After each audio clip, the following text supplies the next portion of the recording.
Bismillahirrahmanirrahim. Assalamualaikum warahmatullahi wabarakatuh. Anak-anakku yang saya cintai dan saya banggakan, pada kesempatan kali ini, Bapak sebagai bidang kesiswaan atau Wakasek bidang kesiswaan akan menyampaikan materi tentang kedisiplinan. Ya, di mana kedisiplinan merupakan salah satu sikap yang harus dimiliki oleh seorang pemimpin. Ya, di mana dalam kedisiplinan tersebut ada hal yang mencerminkan sebuah perilaku disiplin yang bisa dijadikan sebagai tolak ukur dan juga penilaian kita terhadap satu hal. Ya, Bapak mohon izin untuk menyampaikan untuk share screen. Mudah-mudahan bisa dioptimalkan. Ya, kita lihat di sini ada hal yang pertama bisa dilihat, kedisiplinan ini bisa kita temui di mana saja, baik itu di rumah, di sekolah, atau di tempat pergaulan. Nah, itu dijadikan sebagai salah satu syarat seseorang untuk bisa bertahan. Jadi, yang membuat seseorang bisa bertahan terhadap satu kondisi adalah ketika dia bisa disiplin terhadap lingkungannya. Dengan cara apa? Dengan cara adaptasi. Nah, ini ada satu pendapat dari Mangun Prasojo dan juga Hidayati di tahun 2005. Nah, beliau menyampaikan bahwa disiplin merupakan bagian dari perilaku positif yang ideal dimiliki oleh setiap orang.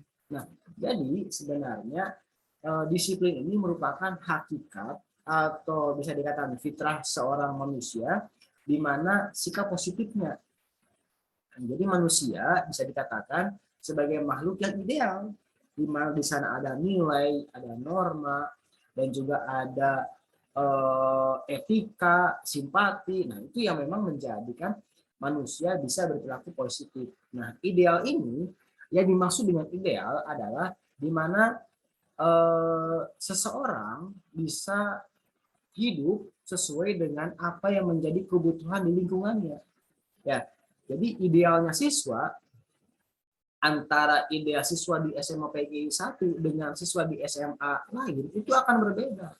Kenapa? Karena setiap tempat itu akan terikat pada nilai dan norma yang diaplikasikan dalam tata tertib sekolah. Ya, jadi setiap sekolah itu mempunyai cara ideal atau tolak ukur ideal terhadap siswanya. Salah satunya di SMA PGI 1 Bandung. Ya. Kemudian kita lihat pengertian dari disiplin di sini. Disiplin diambil dari bahasa Latin yaitu dari kata discere yang berarti belajar.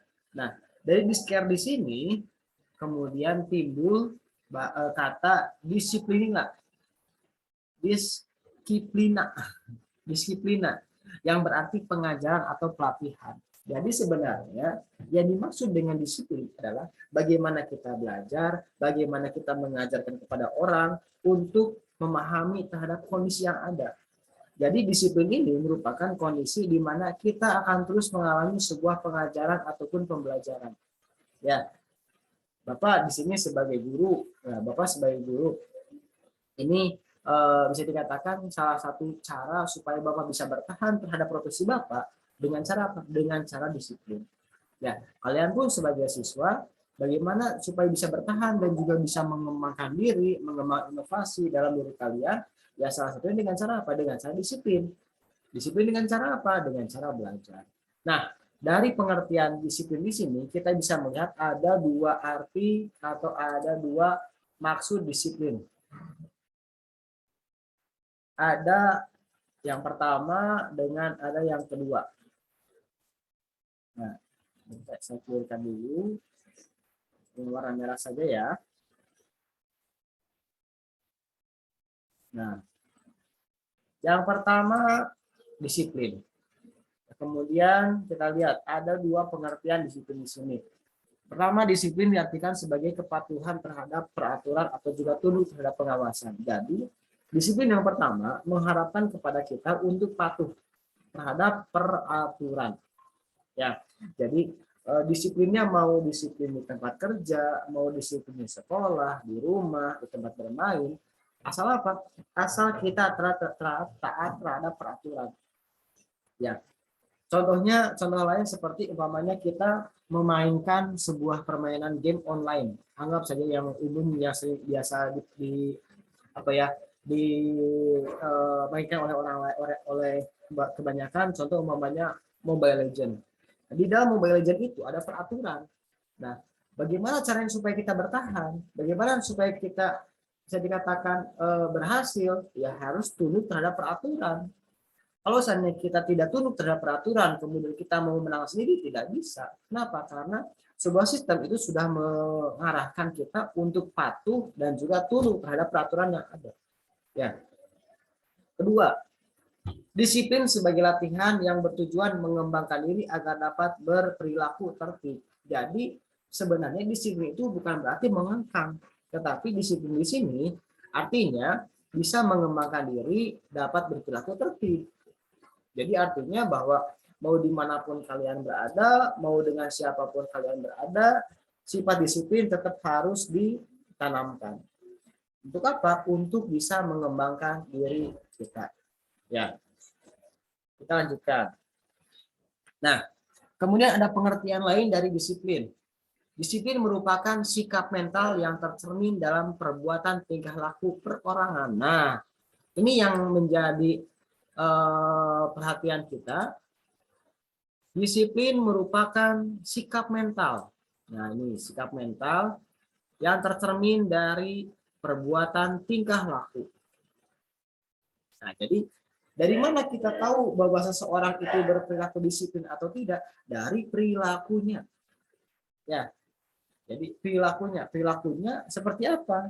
Umpamanya dia contoh umpamanya apakah dia disiplin atau tidak? Kita bisa lihat dia bangunnya jam berapa, melaksanakan sholat subuhnya jam berapa, mandi jam berapa, berangkat ke sekolah jam berapa, nyampe ke sekolahnya jam berapa. Itu pun bisa didapatkan cara atau bisa dikatakan kita bisa mengetahui bagaimana seseorang itu disiplin atau tidaknya. Sebagai contoh atau salah satu contohnya gini, seandainya kalian membuat janji umpamanya yuk kita ketemu di PVJ jam 8 kita bertemu di PVJ umpamanya jam 4 sore. Nah, definisi jam 4 sore itu kebanyakan orang itu akan berbeda-beda pengertiannya. Apakah jam 4 sorenya itu berangkat dari rumah ataukah jam 4 sore itu baru keluar dari kamar? Jam 4 sore itu sudah nyampe di PVJ atau sebelum jam 4 saya sudah berada di lokasi yang ditentukan. Nah, itu pun akan tercermin dari perilakunya. Kita mungkin kalau memang temannya sudah sangat dekat sekali ya, kita akan tahu bahwa seseorang itu disiplin atau tidaknya dari sikapnya, jadi perilakunya. Nah, itu kenapa harus dilihat dari tingkah laku, dilihat dari sikap mentalnya? Kenapa? Karena yang namanya disiplin akan erat kaitannya dengan etika dan norma. Nah, artinya etika dan norma. Orang yang beretika adalah orang yang menghargai waktu dia dan juga waktu orang lain. Artinya, jangan sampai umpamanya kamu meminta umpamanya mengganggu orang lain dengan cara apa? Contoh umpamanya menanyakan tugas jam 12 malam. Tugas dikumpulkan besok, itu tidak beretika. Ya, tapi coba hubungi orang ketika sedang senggang, kalau kecuali dalam kondisi darurat ya. Kemudian juga kamu bertanya, memang seharusnya kamu bertanya. Jadi jangan sampai umpamanya dalam kondisi jam 9 malam, tiba-tiba nanya ke guru, Bu, besok tugasnya jam berapa? Bu, besok tugas yang dikumpulkan apa? Atau mungkin ada yang bertanya, Bu, tugas saya yang belum apa. Nah, itu pertanyaan yang bisa dikatakan sangat tidak beretika. Kenapa? Karena sudah tidak pakai basa-basi, kemudian dengan menggunakan bahasa seperti orang yang memang satu usia atau yang sebaya, itu harusnya menjadi perhatian kita. Ya, bahwa yang namanya perilaku atau bisa dikatakan sikap mental itu akan terlihat bahwa dia beretika atau tidak beretika. Ya, nah, kita lanjutkan. Nah, kita lihat Ada macam-macam kedisiplinan.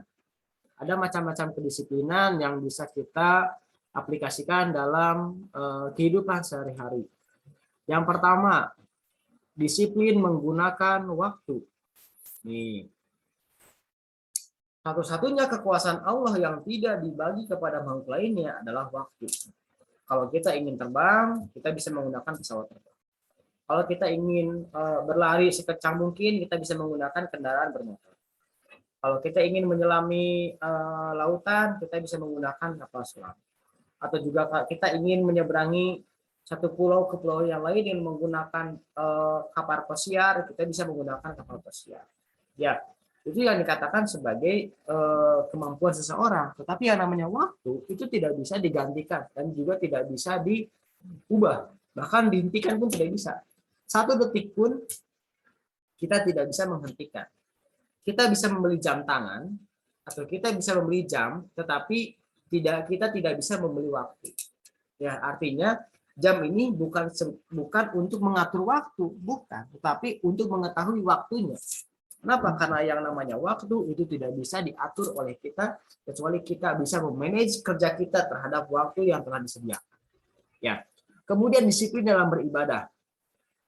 Disiplin dalam beribadah di sini merupakan kewajiban kita atau bisa dikatakan hal yang harus dilakukan oleh kita sebagai makhluk Allah. Sebagai rasa syukur kita terhadap Allah Subhanahu wa taala. Rasa syukur kita terhadap Sang Pencipta. Kenapa? Karena bisa dikatakan ada yang riwayat yang mengatakan bahwa seandainya bumi dijadikan bisa dikatakan tidak akan bisa menghitung segala kenikmatan yang Allah berikan kepada kita. Mulai dari ujung kaki sampai ujung rambut itu semuanya kenikmatan yang Allah berikan kepada kita.